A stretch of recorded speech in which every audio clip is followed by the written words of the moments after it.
Jeshi la polisi nchini Zimbabwe limefanikiwa kuzuia maandamano nchini humo kufuatiwa na uwepo wa ulinzi mkali na doria katika maeneo ya jiji la Harare siku ya maandamano.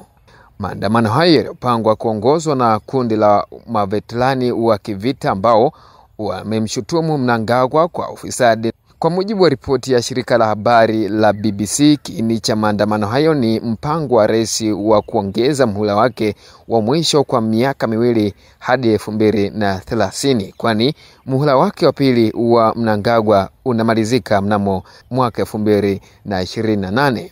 Hili limemfanya Blessed Geza, mkongwe wa vita vya ukombozi wa miaka 1970 na mwanachama mkuu wa zamani wa ZANU-PF, kutoa maneno ya kumshambulia Mnangagwa. Geza hakuishia kurusha maneno tu, bali ameweza kuwashawishi wa Zimbabwe kufanya maandamano ya kumtaka kujiuzulu, akidai kuwa Mnangagwa amefanya ufisadi katika uongozi wake.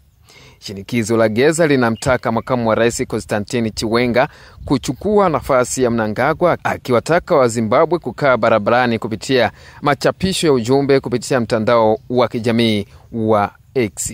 Japo kwa upande wake makamu wa rais hajazungumza hadharani kuhusu wito wa kumtaka kuchukua nafasi ya Mnangagwa, na maafisa wa serikali wanakanusha vikali kuwa hakuna mpasuko kati ya watu hao wawili.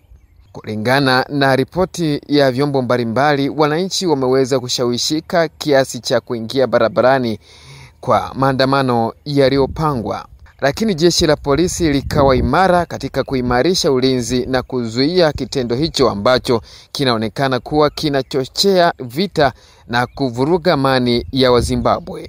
Video nyingi kwenye mitandao ya kijamii usiku nzima, polisi wakionekana wakitumia mabomu ya machozi kutawanya umati uliokusanyika katika uwanja wa Rais Robert Mugabe mjini Harare.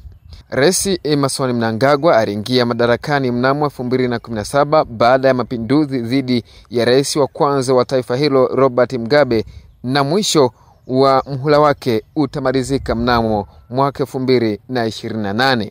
Mimi ni Lazaro Madu.